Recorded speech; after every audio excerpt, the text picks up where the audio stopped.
Hello, everyone, and welcome to Hit and Hustle Postgame Show, brought to you by IRSportsDaily.com. I am your host, Greg Flammang, and with me, as always, is Jamie Uyeyama, Mr. Jamie University. Notre Dame beats Georgia Tech 31-13 in a game where Notre Dame had a slow start.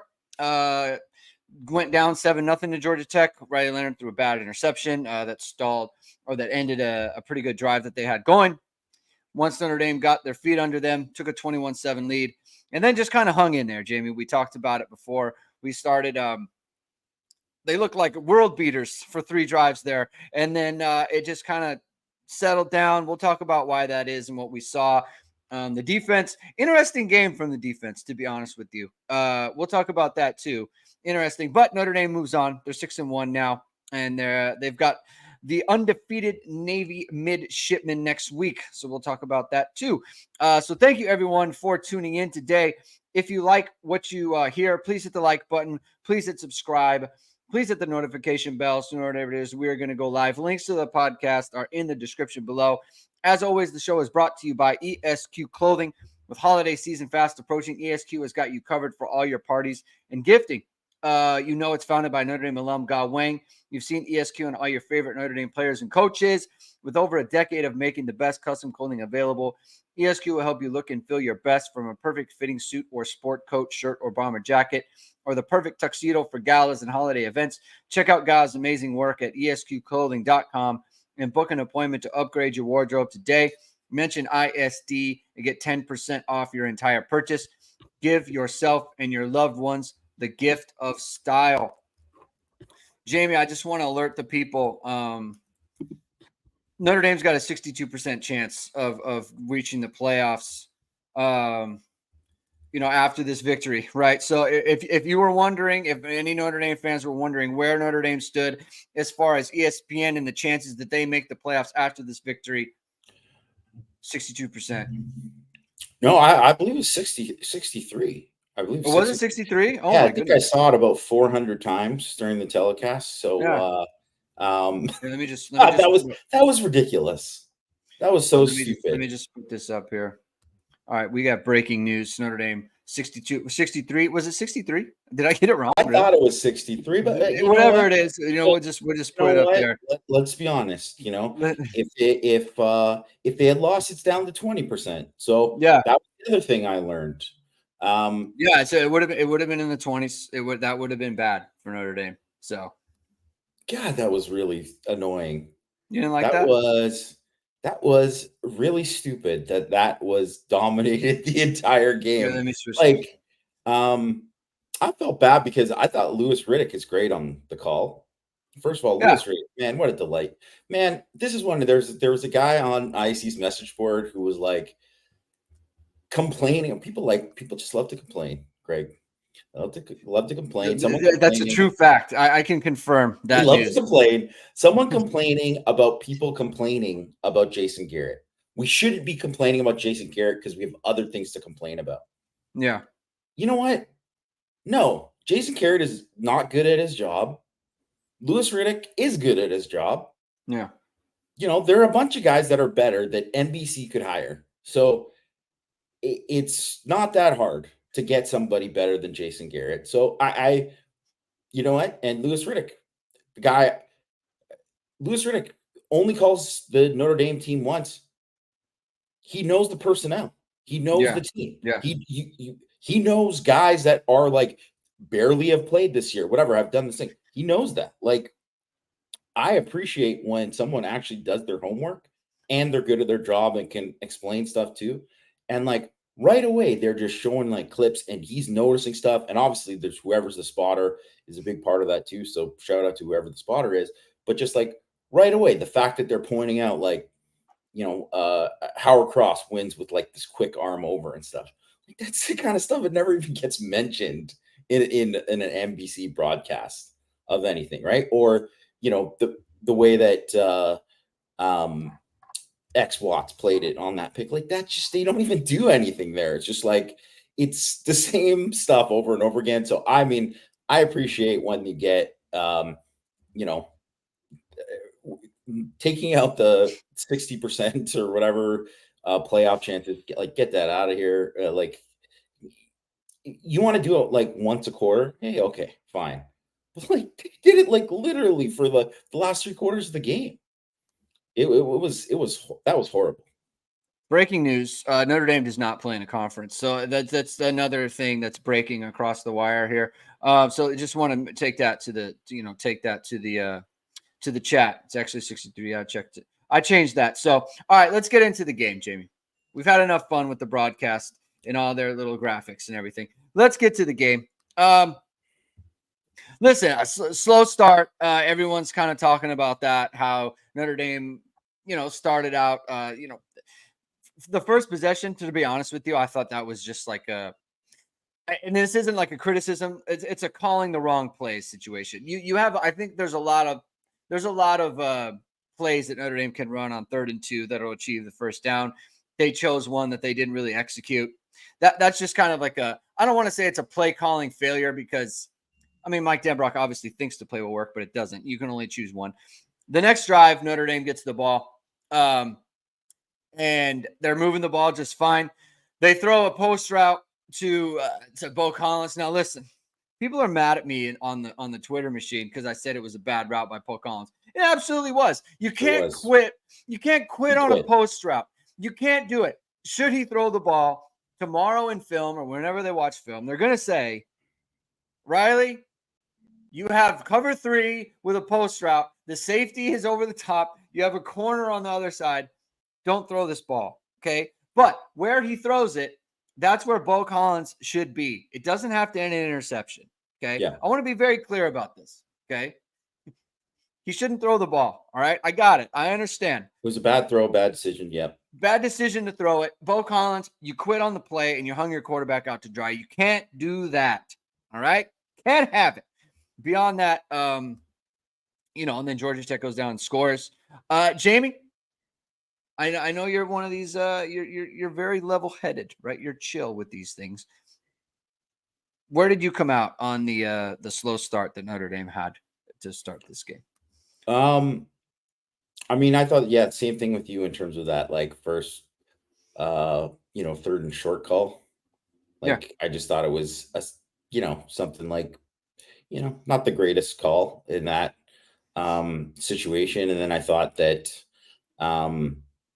Like the pick, I felt exactly the same about that pick too. And that was not a great start. And I would say too that the drive that they gave up, it was also like kind of like, if you think about it, there was a lot of stuff that happened and whatever. I mean, Zach Byron, tough kid, man.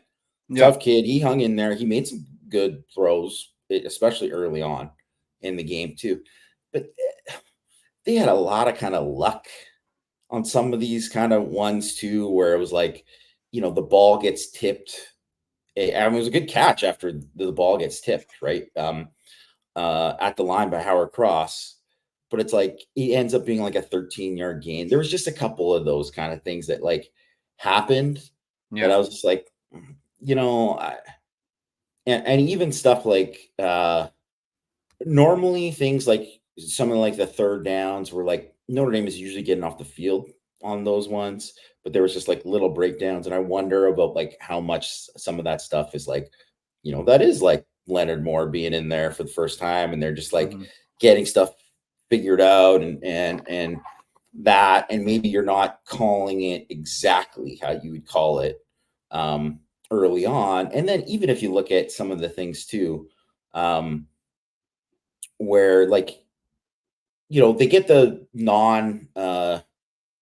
non-field goal, right? They botch the snap and they get the stop there anyways, right?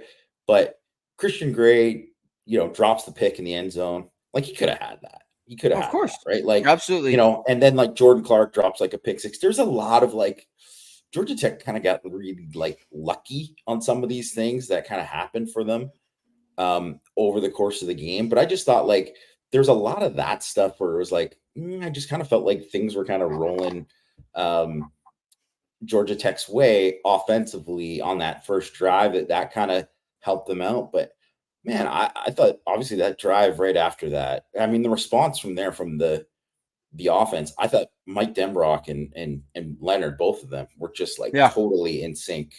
Yeah. After that, and then obviously the defense totally settled in, and that was huge. Riley Leonard, I mean, he was cooking. He was cooking on that, right? Cooking. Like he couldn't throw a bad pass. He was 13 of 14 at one point after the interception, and the one was a good throw to Bo Collins. You got to catch it. You got to catch the back. If he gives you a chance over there, you got to make that play. If you're Bo Collins, like that's the type of thing. It was a weird adjustment. Situation. Yeah, it was. So that was a good. The opening drive for Georgia Tech, like you have a 4th down, and it's a Christian Gray. You know, he's in position, but he stops his feet and he waits for the receiver to come to him. And there's just too much room. There's too much room. There's too much momentum for the receiver to make a move. He makes the move. He gets the 1st down. Then you have another situations where it's 3rd down. Xavier Watts is a rare mistake from him. He does the same thing that he kind of that Jalen Sneed did in that NIU game where you're coming from outside in, right? RJ Oben is where he's supposed to be. He's an inside-out defender. You guys got to squeeze him in there and make the tackle. He lets him get around him, and he gets the 3rd down conversion. Xavier Watts had another rough play in the middle of the field. Now, of course, makes the interception because he's the reigning defensive player in the year. Good football player, right? So he makes the interception and gets Notre Dame the ball, and they go up, 24-7 at that point. But it was those types of things, Jamie, where it was, they got some misses in coverage. You're missing tackles. Right, Christian Gray missing a tackle, Xavier Watts missing a tackle, just some uncharacteristic things from Notre Dame's defense. I will say though, like if you're gonna get Notre Dame, you got to do it early. If you don't get Notre Dame early, you're not getting anything later. No, right? It's not. And that's the type of thing that you just kind of know this is not going to continue from them. I thought, like you said, really good stuff from Mike Denbrock in that 2nd quarter. Notre Dame only had 4 true possessions in the first half, Jamie, which is that's tough, right? Like that's some serious Navy Army type of situation. If one of those, obviously the first one that Notre Dame missed on, the second one with the interception when Notre Dame was moving the ball, they get the next 2 touchdowns. So that's a very good job by them. What did you see? And I'll give you some runway to think about this because I'm just kind of spraying it on you. What did you see from Mike Denbrock and what they were doing and where they were able to exploit Georgia Tech, right? 8 different receivers were catching passes on that. So you had Bo Collins of 5 for 51. Mitchell Evans, they got him involved. Jeremiah Love was in the passing game. They threw a nice slot fade to Jaden Greathouse at one point. Chris Mitchell had a catch. Aeneas Williams had a nice catch out of the backfield. Eli Raridan, Jaden Thomas. What did you see from Mike Denbrock that he was doing in this game to kind of exploit Georgia Tech? And then we'll get into why that kind of stopped happening in the second half. But what did you see there? Yeah, I mean, a lot of it was just because it was like obviously you're getting the football out quickly. And Leonard was so good on those slants, like was unbelievable ball placement on all that kind of stuff. And I think it was like part of it was, I don't even know if that was a game plan thing. Like, I think it was like they were getting it and they're like, well, I mean, they're just giving us outside leverage. We're winning with leverage here. Like, I'll just keep throwing it until they take it away. And then they didn't take it away. So I think there was that was huge. They had 102 yards after the catch in the first half. So if you look at, so it was 120 after the catch. 120 overall, yeah. But they had 102 in the first half. And a lot of that was Georgia Tech just tackled extremely poorly in the first half, after the catch. But that's been their kind of big problem the whole time, right? Is that their safeties and their corners don't tackle that well, right? So I think it was a lot of that. It was obviously using Love, like those, he's not the primary receiver, but just getting Love on those checkdowns. Like, man, he was just massive in that kind of thing. And I think there were so many plays where it was like, this was not like, you want to run the football and you want to keep that as part of the game. But it was like, that's the thing with Georgia Tech is they're like, hey, throw the ball, like dare you to throw it. And that's kind of when they're like, okay, we're going to do it. And I thought that what Denbrock did especially really, really well was he spread them out. He spread them out like throughout really the first half. And even when they were running inside, they were lining up like to the field. That receiver was like outside the numbers to the field, right? And if they were lining up a slot there, he was like at the numbers. It was like those are like those, what the Baylor splits, right? Where you're just like way, way out wide. They were doing that and just creating space there for what they wanted to do in that respect, like and getting them there with that space. They just didn't. They don't have great athletes there, so that's why they just kind of got exposed. And then if you think about like some of the stuff with like Love and him making those plays after the catch, well, Kyle Efford, he's their best linebacker. He's out, and that hurt them a lot, right? Like you're playing guys that really don't play that much, that all of a sudden have to play a ton. So I think one of the things is they kind of got away from that partially because of like clock, and they were like, yeah. And I think also they had such good field position too, that I think they were like kind of thinking, hey, we'll just like wear them down. And I mean, credit to Georgia Tech's defense too, because they played like hard the whole game. Yeah. Like really, really hard. And they were absolutely selling out. So there were opportunities there that I think that if Denbrock would have gone back in the game, he'll probably look at it and be like, man, we should have just ran like play action here and just done this or that. Like they could have done some things to just burn them. And then it just would have like probably iced the game without them having to, run those fakes and stuff. Then that probably like changes, kind of how it is. But I think really the most success was like, man, they really like spread them out. I mean, throwing the ball to the tight ends on slants and stuff, like hitting Eli Reardon like that. Yeah. Throwing the tight end screen to Mitchell Evans. Like, that's good. Like, you want to get this guy. Like, Evans looked good when he was able to catch the ball and like after the catch. That's his biggest strength. He's like a big dude who can run, right? So that was and they obviously spread the ball around, period. I just thought Denmark got less aggressive throwing it, partially because of the game or whatever, and that's kind of why it ended up looking like it did. Yeah, I mean, I personally thought the screen call on 3rd and 9, I thought that was way too passive. Riley Leonard was cooking at that point. He was clearly in rhythm. He was hitting his wide receivers. He was making good decisions. Notre Dame's wide receivers were getting open. To your point, they had a bunch of yards after catch, and then they throw a screen. They try to throw a screen to Aeneas Williams. It gets completely blown up. And to me, it's like, that's too passive. Like at some point, you got to be kind of like a big boy passing offense. And I thought that was a good chance for that. It's 3rd and 9, right? It's not like it was 3rd and 14 or whatever. Like then I can kind of see, right? Like, okay, you don't want to you should have something in your playbook for 3rd and 9 that you like in this situation. Notre Dame's up 21-7. Okay. You have a chance to put them away. You want to throw the ball beyond the stick, or you want to throw the ball short of the sticks on 3rd and 9. I don't know that there's a causal effect to this. I have no idea, but the play gets blown up. And ever since then, the offense just was not the same. It just wasn't. I mean, Notre Dame, the only reason they moved the ball in the second half at all was after the touchdown to open it. The only reason they moved it at all was because they had the fake punt and then they had the fake field goal. That's what extended drives. So to me, I was like, when I ended, it wasn't. They looked so good in the middle of that game, from like kind of the second or the third possession on until the middle of the third quarter. I don't want to completely say that it was a bad performance because the offense, because it wasn't, because they looked really good at points there. But after that, I thought in the second half, I was like, this is pretty poor in terms of what they're calling and what they're executing here. I just think the whole offense completely lost their rhythm.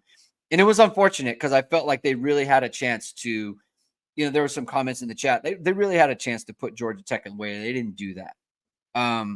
They got the final touchdown off a pick six, right? That's obviously not an offensive thing. So, I don't know. I have kind of a sour taste in my mouth. I have to think about it, right? I'll probably feel better tomorrow.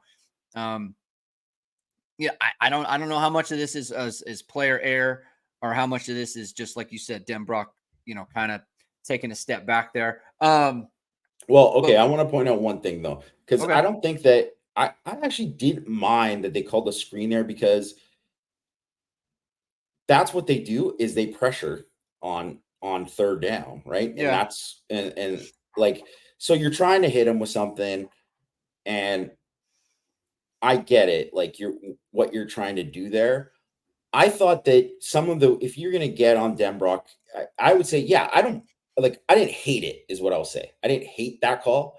But yeah, I would have liked them to do a little bit more on those situations. I think the problem is that, like, the one thing that Georgia Tech is great at on defense is third down. Like, they are like a very, very good third down team, and that's what we talked about it in before the game too, about like Mike Elko and Tyler Santucci. It's one of their strengths, is like third down, is like all the things they do on third down to bring those pressures and kind of like confuse quarterbacks with that, what they're showing in terms of coverage wise, because it's not like they're playing man all the time there either, right? So there's a lot of like zone pressures with guys dropping out, and I think it's one of those things too where, partially, like,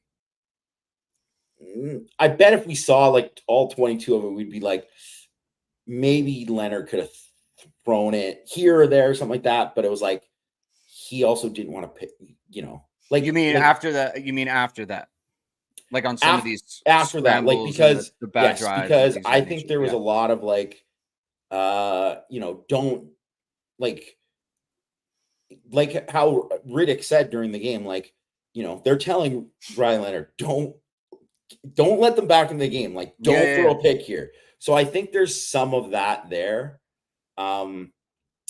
where, and then maybe that's what you do instead, is like you throw like, hey, we're singled up, we're going to throw a fade here. And it's like, this is either going out of bounds or you're catching it. Like, that's kind of what you do there. Like, but then again, he threw the pick earlier. So I don't know, maybe they're thinking about that. But I think that's one that I bet if once we see it back, we'll probably look at that and be like, yeah, you know what? He probably could have pulled the trigger here, but it was tight. It would have been whatever. And he's like, they were just being risk averse. But there was just a lot of that times too, because they'd go run first down, run second down, and it'd be third and long, right? They wouldn't get anything.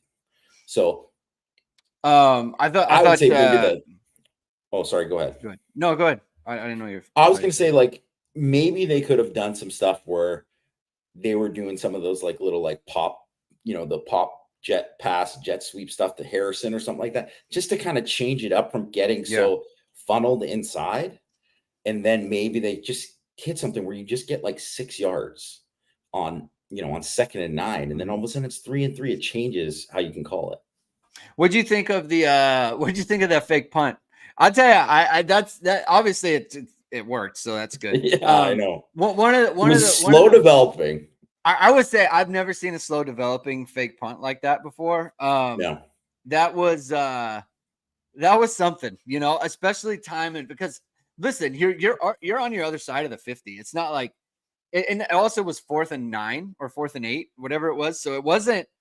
As a defender, there's no way you're thinking this is about to be a fake punt. No. And it was wide open. Honestly, I thought pretty good patience from Jeremiah Love on that play. Yeah, great patience. Yeah, because I mean, he had the guy coming at him. The punt returner almost came out and made a great play, but he just sidestepped him like it was nothing. Got the first down.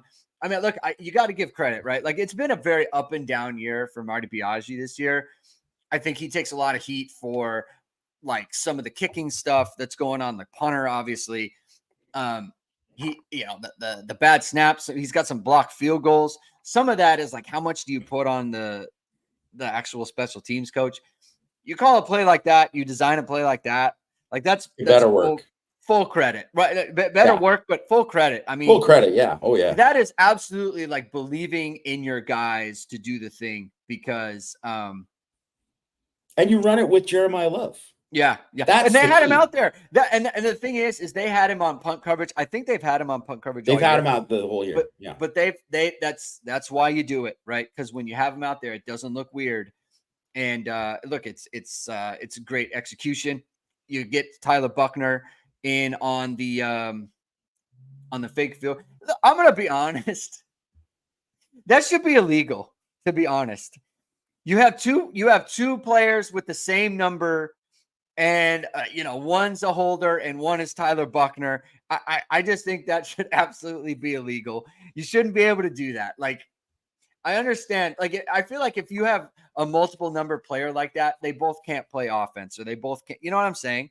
But it's not special teams. I understand that, but it's just, I mean, whatever. It's the Notre Dame. Well, benefit. I mean, everybody thought it was Chris Salerno when I could see it was Buckner right away. I knew it was Buckner. Oh, yeah.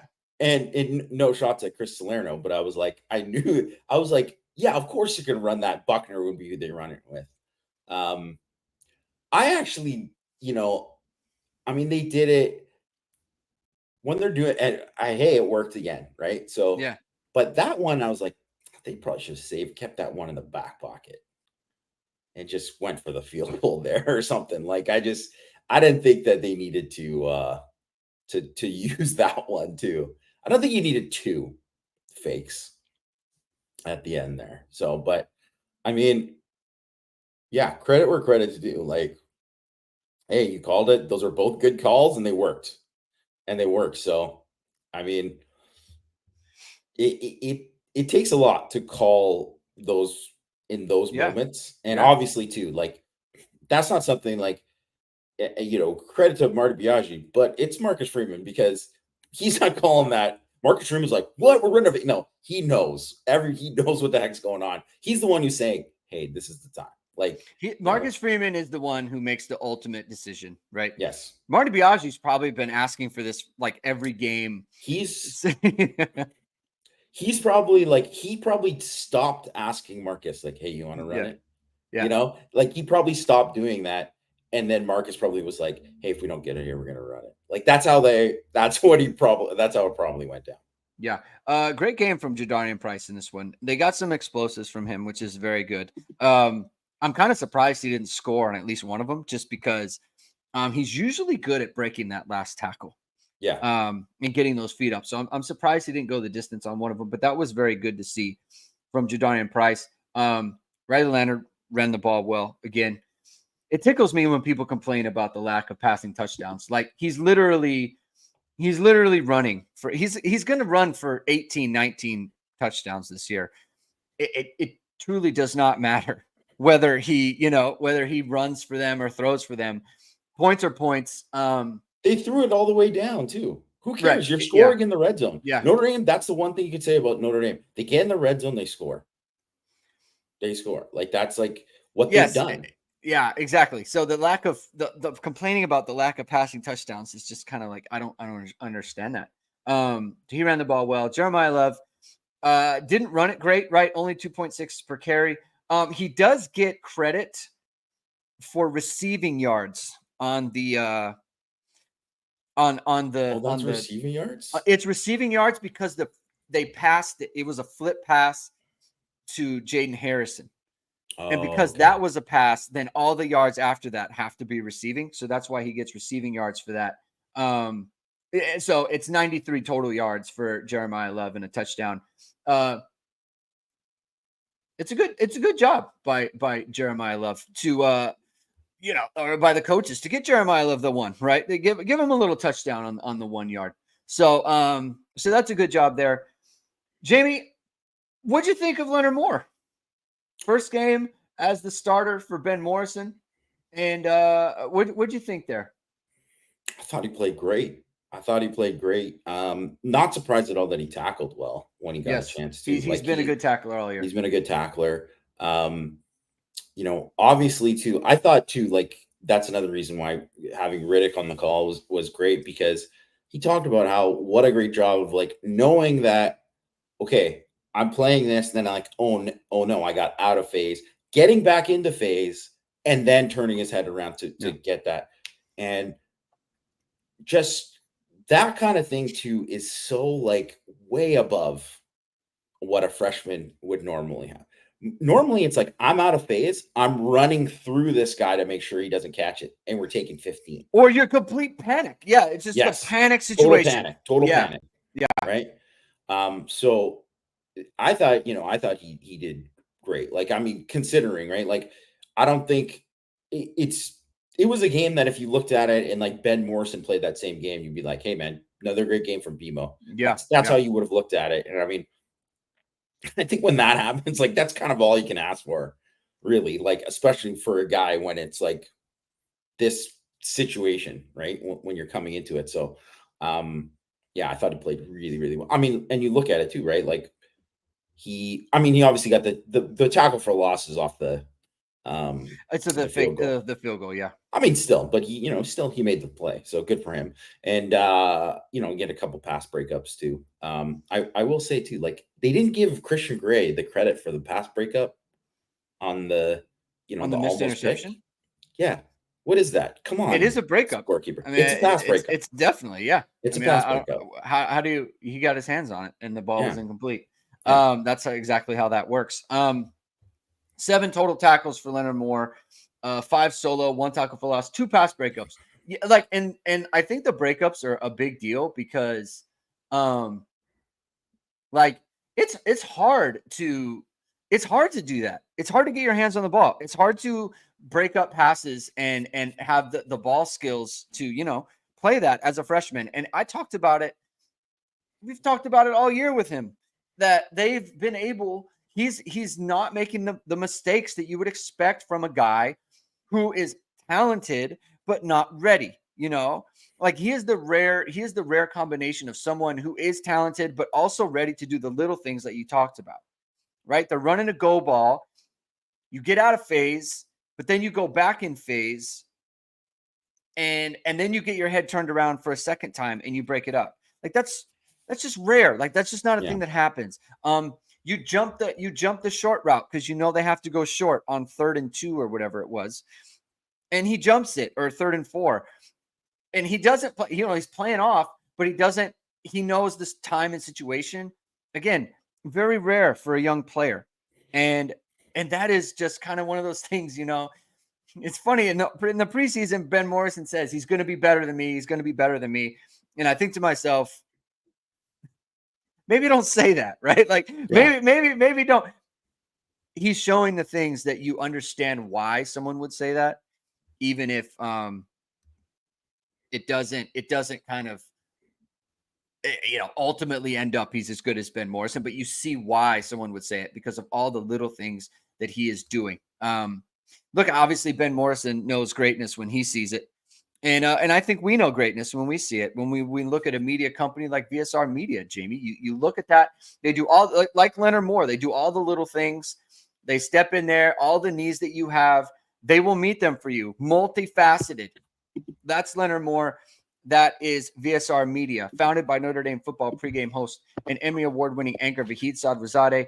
VSR Media provides professional and cinematic video and photo. Whether you're looking for a collegiate or pro-level highlight reel, have a personal story to tell, or aiming to diversify and grow your business, VSR Media specializes in short and long-form video storytelling, social media management, and website design. VSR Media also captures professional headshots, senior, and sports photos. Contact them at vsrmediacompany.com. Mention Irish Sports Daily to receive 20% off your first project. Visit them online or give them a call at 574-800-9106. Jamie, I'm going to give you the opportunity to talk about Drake Bowen here. Huh? What do you think about that? Leads the team in tackles, 9 total tackles. He's got a breakup. He's everywhere he's supposed to be, making plays all over the field. Oh my God, he was an animal in this game. He comes with force. Talk to us about Drake Bowen. I mean, he really has been an animal in the last like 3 games, really. Like he's Yeah. been awesome. Yeah. He has been awesome. Um, I think it's safe to say that right now he's Notre Dame's best linebacker. Mm. Um, I think he's a guy who should like rarely ever step off the field based on how he's playing right now. Yeah. He's playing so fast, so decisive, so violent. Um, man, I just he's a joy to watch. Just how physical he is and how Mhm. like confident he's playing. And man, he is just balling. Just a fantastic game. And I mean, I think we got to mention too that, so 64 yards rushing for Georgia Tech in Yeah. this game, right? On 29 carries, 2.2 per carry. So even if you say, oh, with the sack yards, well, 78 yards in the game, 2.9 per carry. Hmm. Some of it obviously is not having Haynes King. That For is sure. definitely, Although Pyron was their leading rusher in the game. yeah. And, he's definitely not the same athlete that King Right. is, but they also would have played it different if it was King. Like they would have been spying King a lot, like pretty much all the time, right? So Mhm. the, it is a different thing of how they would have played that. But man, the only ones over 10 yards were Pyron. Like that's it. Like they didn't have anything. This is one of the most explosive rushing attacks in the country. They're sixth in 20 plus yard runs in the country. It's 17 on the season. They get one in this game, which is on like a scramble. Yeah. Um, Haynes had nothing in this game. 8 of 15, like, oh my gosh. And even this touchdown, he fumbled it into the end zone. Right. Like, Right. Yeah. like Yeah. it was Notre Dame played awesome run defense in this game. And that was like the way that like that's the way they were gonna beat you. It's like, hey, they run the ball, they control the clock, they're gonna be more physical they pride themselves on being more physical. Well, Mhm. come out of this game, who was the more physical team? It wasn't even close. It wasn't even Yeah. close. And I'm And and Georgia Tech gets the last drive to get some window dressing on the total yards and things of that nature. yeah, But but it wasn't close in terms of just like physicality, like kind of like imposing the will of like, oh my gosh. And like Drake Bowen was, yeah, fantastic game. I mean, KVA just always just like, man, the guy is just so it is insane that he is a freshman. It is mhm. insane. Like, and whatever. And I don't even care what the numbers say, whatever. Man, I'll just tell you the film. This guy is better. He's better than Jalen Smith and Manti Te'o when they are freshmen. He is. He just is. Like they weren't at that point in their game where he is. Um, they also had much worse defenses around them and like talent around them. So uh, KVA, no doubt, would have been a starter and never left the field on those other Yeah. teams too, right? So um, I think like just overall, and obviously like Osbury makes a huge play on that. That one was another Haynes one in the open field. And it's true. That what Rick said. That's teach tape. You're putting that on in a clinic and showing this is exactly how you do it. Um, Incredible job by those guys in this game. And then really too, like the pass rush too was solid because they had to rush 4 a lot. And there were still some things I was like, man, I wish some of the edges won a little bit more. Yeah. And I would have liked to see that a little bit more. But then you saw like as the game like kind of went on, um, where that look with like Bryce Young really like getting after it. Obviously, if they lined up KVA as a pass rusher the whole game, like he's gonna get some. Like he's going to do that. Like and Snead looked pretty good rushing the passer in that Mhm. sense too. Mhm. And then Mills and Cross both very very good again in this game too. So really just a lot to like. I mean, I'd say like the front six was really, really good. And I mean, the secondary, I would say like it's weird to say like X Watts probably didn't even really play his best at all. Like I kind of thought like, No, he 100% did not. I mean, like with him, you're grading on a curve because of all the yes, things he's responsible for. Any other player, it's kind of like he's having an up and down game. For him, he's making big mistakes, but then he makes the interception yeah, that kind he of makes seals up the for it. game. I thought they struggled with the types of. We talked about this. The types of players that Georgia Tech has at wide receiver. I thought they were smaller, they were quicker, and I think it gave them a little bit of trouble. And they haven't been used to that. Um, Yeah, trouble, right? They Georgia Tech isn't really moving the ball that well until yeah, the end when they got a bunch of backups in the game. Um, but it did give them a little bit of something, and I think it's kind of an underrated thing. You brought it up about Cross and Mills since Louisville. Yeah, Mills had another good game today. yep, Cross had another good game today. That part of the team is trending in a direction that you want, right? Gabe Rubio gave them some snaps in this game, right? That is as important for that to, that part of the team to kind of level up as much as anything else is, right? I think with the loss of Ben Morrison, I think that coupled by the D line getting better is very, very good. And it's a very good sign. And I think that it's especially a good sign with what's coming up, right? Obviously, Notre Dame has Navy next week. That's going to be a task, right? I think Drake Bowen ascending the way that he is. I think that Jack Kaiser against Navy is a good situation for Notre Dame. I think Jay Nosberry against Navy is a good situation for Notre Dame. So they have the part of the team that they need to be playing well defensively. It's been a very defensive back heavy kind of defense in terms of stars. It's starting to switch a little bit, and it's starting to become that front seven, and that's when you have a really very strong defense, right? Because I thought with Zach Pyron today, I thought the way that he was playing, I thought they had something there. And I thought if Notre Dame wasn't playing well, Georgia Tech could have found some stuff, especially in the running game, and they didn't, right? I thought this was a first game where Notre Dame played a team that wants to run, had a good offensive line, and they weren't able to, right? Like kind of at all. yeah. And so I think that is a very, very encouraging sign for Notre Dame. I just wanted you to kind of, because I know you pay extra attention to the inside guys. Just kind of tell us what you're seeing from that group right now. Yeah, and I think really they have to be better because as soon as you lose Bubakar and Patello, and those guys are out for the season, um, those interior guys have to be. I mean, obviously, you want them to be good all the time, but they have to be Yeah, so much more important because those are the best guys. They can't have off weeks. Like they can't. yeah, It can't be like that the rest of the way. They have to play at a certain level, and they really hadn't been playing up to that level. Not up to the level they were last year. They were definitely were not. And obviously, like there's some of that was like health and all that kind of stuff too.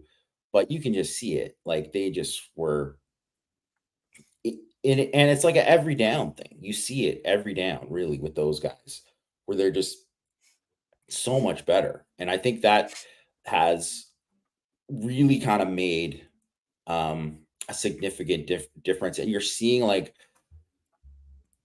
now because more of those guys have played together too, like the other defensive linemen with them, you see them like working better, particularly like with stunts and all that mm-hmm, kind of stuff is like mm-hmm, working way more hand in hand, much better than it was like because early on in the season, like that was the one thing, like Mills and Botello, and then Bubakar and Botello too when they would work together. But Mills and Botello had like some good stuff going mm-hmm. there, and then all of a sudden it's like, well, this is a different guy there, and it was like you're getting like kind of Burnham back, and he's kind of working back into it as well. And that all that stuff is like just super important for Notre Dame. And I thought, yeah, I would agree too. Like you'd look at it and you'd easily say, like everyone's like, man, the secondary is this good, this is whatever. But I don't. This game was like much more even. And yeah, I think you could say that, like, well, they were more of the stars in this game, right? Like the front six. And I want to point out too that, like, Georgia Tech had given up like no sacks the whole year. They gave him one sack. Haynes King sacked once Yeah. the whole year.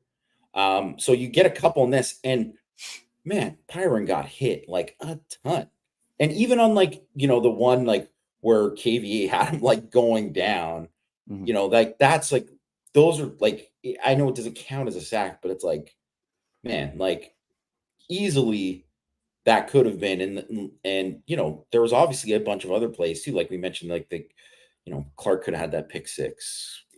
Gray could have had that other pick in the end zone. There was like a lot of stuff like that too. So, man, I don't know. I just love watching the defense play, man. Like, yeah, I know you do. I know you Yeah. love that. You get your jollies on the D line stuff. CFB Hertz, thank you for the super chat. Really appreciate it. Which page of the coaching handbook covers getting your quarterback killed because you're mad about the opponent running some fake kicks?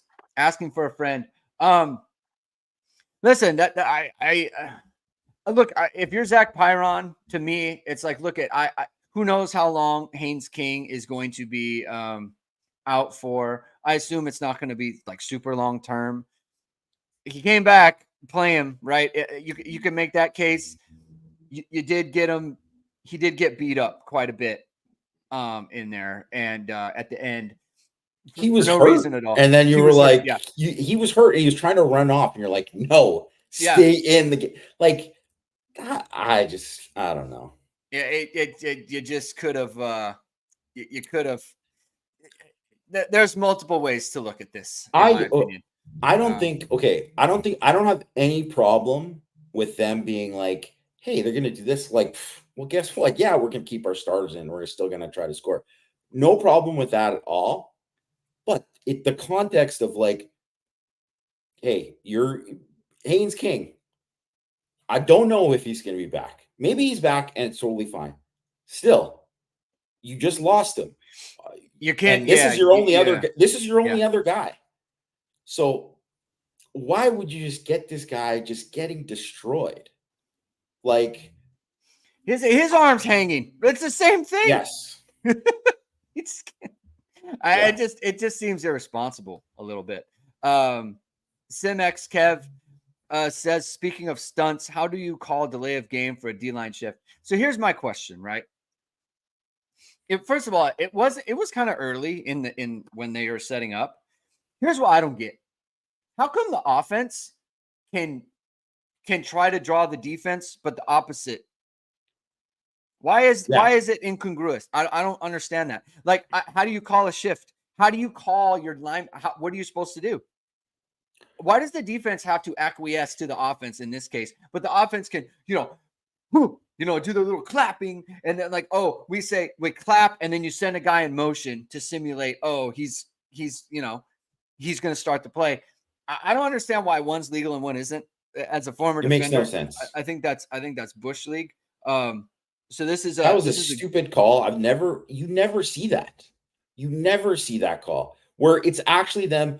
If someone is actually going and saying, whatever, because that has happened. That happens sometimes.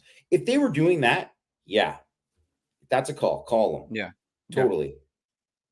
But they're just stemming. Like, that is just like it's just very normal thing. You're just moving your a very your normal mind. thing. Yeah.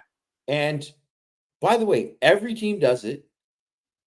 It draws people off all the time, and they call false start. Yeah. So this was by whatever. There weren't a ton of like horrible calls in this game. Yeah. This was by just by chance. This was the same crew that did last week's game too. Just in case anyone didn't know.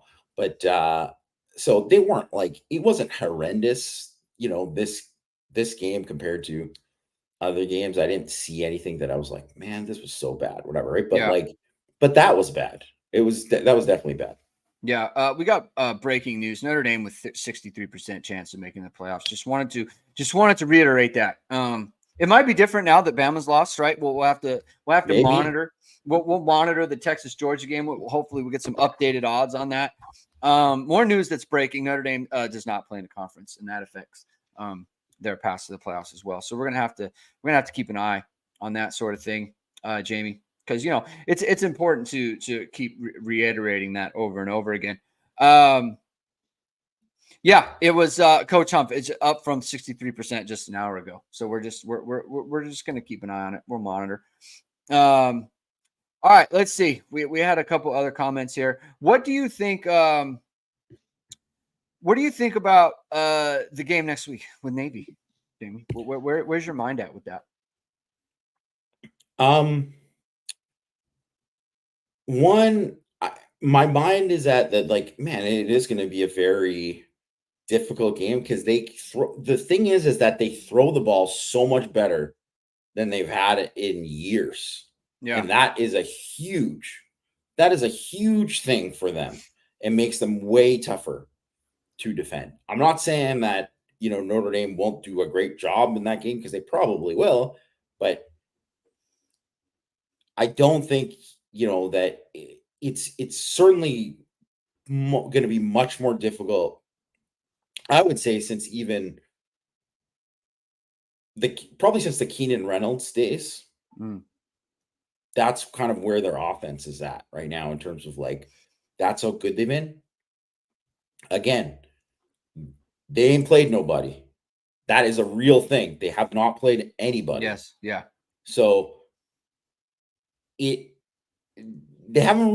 also haven't had to deal with adversity. It's like a weird thing to be like that. Like them and Army, they're just killing teams so much that it's like, if they get down or if it's a tight game, maybe they'll be fine. But it's that is when mistakes tend to happen, especially if you haven't had that the whole year. It's week 8, week 9, you haven't had that, hasn't happened. So that's something to think about with it. The other thing is that they've played brutal offenses the whole year. Brutal offenses. And obviously Notre Dame, we know they're a very flawed group, but they're better than anything Navy has faced. It's just basically Memphis. Memphis is probably, better than Notre Dame's offense. I think they're ranked higher in OF plus, if I'm not mistaken. But they lost because their defense was trash.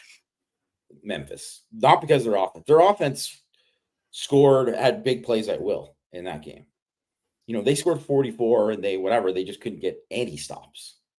They got a 3 and out at the beginning, and then they gave up 8 touchdowns in a row. I just don't see Notre Dame giving up 8 touchdowns in a row to I don't care who it is. They're not doing that. So I think it's going to be a tough game. It's going to be obviously a very tough, challenging game. You don't want to get down a couple possessions to them. That is a recipe for disaster if that happens. But it is just really interesting that they've played nobody good. So I don't know, it's one thing to have that happen if it's man, this is week 4. But it's you played the whole season, and you've how many NFL players, future NFL players, have they played this year? It's not a long list. Yeah, and there's just a physicality. We talked about it. You gotta get some calluses on your body to play a physical. Notre Dame's a physical team, right? And then look, it's Navy, right? This is military. They're not little babies, right? They're not scared of anything, right? These guys are tough.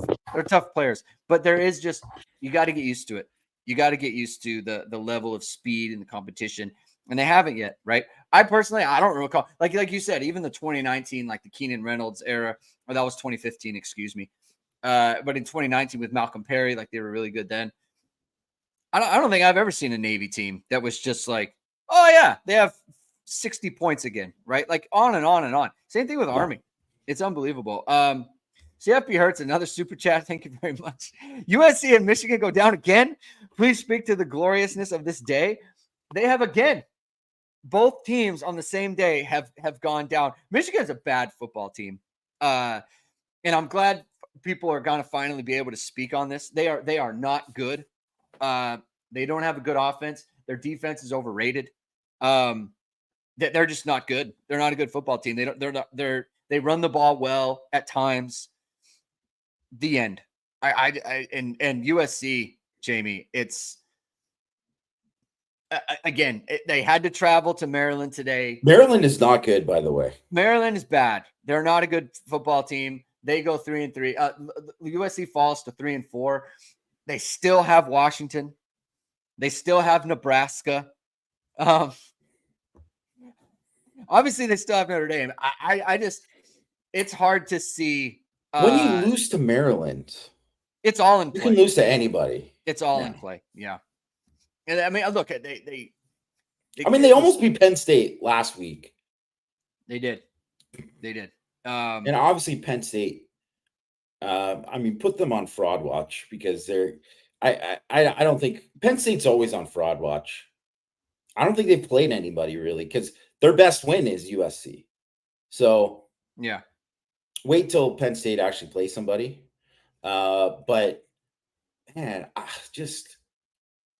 I keep seeing all these kids are committing to USC, and I'm like, what is going on? Like, I don't think this guy's going to be there. I don't think he wants to be there. Although it's hard because, someone said they're going to cut their losses. Ebenezer Gatsby says USC needs to cut their loss. Who's going to pay that? He's got a 10-year contract, man. With, I think he meant Lincoln Riley. Ebenezer got it. Yeah. Lincoln Riley. Yeah. he got it a little confused. Freudian slip there. Yeah. I don't know. I think he signed first of all, I think he signed like a 6 or 7 year contract. It was a long contract. Yeah. And he's making $10 million a year. The buyout has got to be just the buyout's huge. It's just like, so Oklahoma, man, by the way, Oklahoma. And also Eli Bowen. Eli Bowen's better than Peyton Bowen. He is right now. Peyton Bowen. Look, they broke him. Listen, thank you for bringing this up. I didn't know if you want, I don't want to go there, but my goodness, make a better decision. You could have gone to the premier safety university in college football. And instead, this is what it is. He wanted to come to Notre Dame. I just, at some point, you got to make football decisions, guys. You got to make football choices, because I hope the NIL is good, because it's just, you could be at Notre Dame and you could be at look at Xavier Watts right now. Defensive player of the year. Instead, you're playing into, like you said, Eli Bowen. It's funny, you're the second person who told me that. It just, man, make better decisions. I hope, Keon Keeley. We need better decisions being made. You know what? And to Sim Kev, listen, Adon Schuler. He wouldn't be playing over Adon Schuler, I'll tell you that, because Adon Schuler is playing some good all-time football. He's a good player. He's a good football player. Noah Dew, we'll just go back to it for real quick. What do you think about that Riley interception? We said at the top of the show, can't throw it. Bo Collins can't quit on the route. You can't throw that pass just based on, look, the look that you want wasn't there, so you can't throw that pass. Bo Collins, run the post how you're supposed to, and don't hang your quarterback out to dry. Auburn stinks. Oklahoma stinks. Alabama goes down again. Jamie, I don't know that they're good. That's. You lose on the road to Tennessee. It's not like a bad loss. The Vandy loss is the one. The Vandy loss isn't good, but it's like that loss. You could have lost to South Carolina last week as well, right? Like they got fortunate to come out of a victory there. I mean, they haven't looked good for a few weeks now since the Georgia game. And you go up big on Georgia. Well, we'll see what Georgia and Texas are playing right now, so we'll see kind of where that shakes out. But Here's the thing. Notre Dame's flawed. Notre Dame is a flawed football team, Jamie, right? We agree on this? Yes. I think Who isn't? Who isn't? That's why if you're looking at it too, it's funny because they were mentioning all this stuff about like, oh, you're going to talk about this. And it's going to be interesting conversation. It's like, none of these teams, if you lose to, I don't care if it's the SEC, the Big Ten, whatever, you lose 2 or 3 games, you got some flaws. That's just what it is.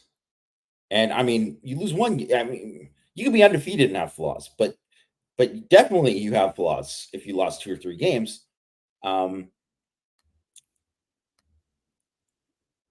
I don't know. There's nothing that would make you think that, like, if you were going to say right up, right, because you say, well, they lost to Georgia. Yeah.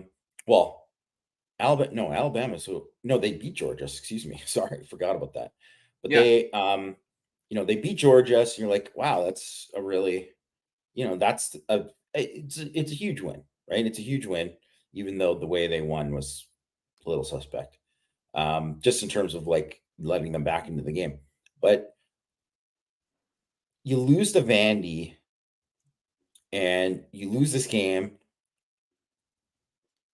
Bama could lose another game. I just, they don't look like a team that you're like, man, this is a no doubt. Like sometimes there's 2 lost teams. You're like, man, it's just what happens. You get into these games and whatever. They just look like, yeah, they're probably in the 10 to 20 range. That's where Alabama is probably right now. Well, there's like about 20 teams in the 10 to 20 range in terms of like where if you were going to kind of put them right now. Yeah. So, and really, there's even if you look at where it's like the 10 or 5 to 10 or even like 3 to 10 is like, who are these teams? Like Tennessee doesn't look that great to me now. Where before they were like, wow, okay. No, it's like, I just don't think there's a lot of great teams this year. So I don't know. I'll be really interested. Obviously, I'm just keeping an eye and just on the Texas Georgia game, the corner of my eye. But I don't know, like what this is going to be like. Ohio State, I think ultimately will probably be the best team. I think if I was going to pick, I know they just lost to Oregon, but I'm like, I would pick Ohio State to win it. But I definitely think they could. I mean, you saw they lost to Oregon. They could lose any of these games. Yeah. I mean, right? I mean, on a neutral field, I like Ohio State to beat Oregon again. They kind of fumbled the bag on that one. But listen, when you got a chance to beat Ohio State at home, maybe go ahead and do that. Yeah. Maybe go ahead and do that, Jamie. I just want to kind of reiterate for people. News that's breaking: Notre Dame 63% chance of making the playoffs. And so we're just going to reiterate that one more time. Notre Dame does not play in a conference. So look, I think flawed teams in college football this year. So look, in a vacuum, just didn't love Notre Dame's offensive performance, especially in the second half there, right? But you continue to win games, continue to just stack them up. And look, 11-1 Notre Dame's making the playoffs, folks. Like we don't need to talk about it. Maybe they'll get to host the home game. That's an incredible interception in the Texas Georgia game. It's an incredible interception by you, number 4. So we'll monitor that. We'll monitor the rest of the goings on in college football. We'll bask in the glory that is. We'll bask in the glory that is Michigan and USC sadness, because that's what's fun about college football as well.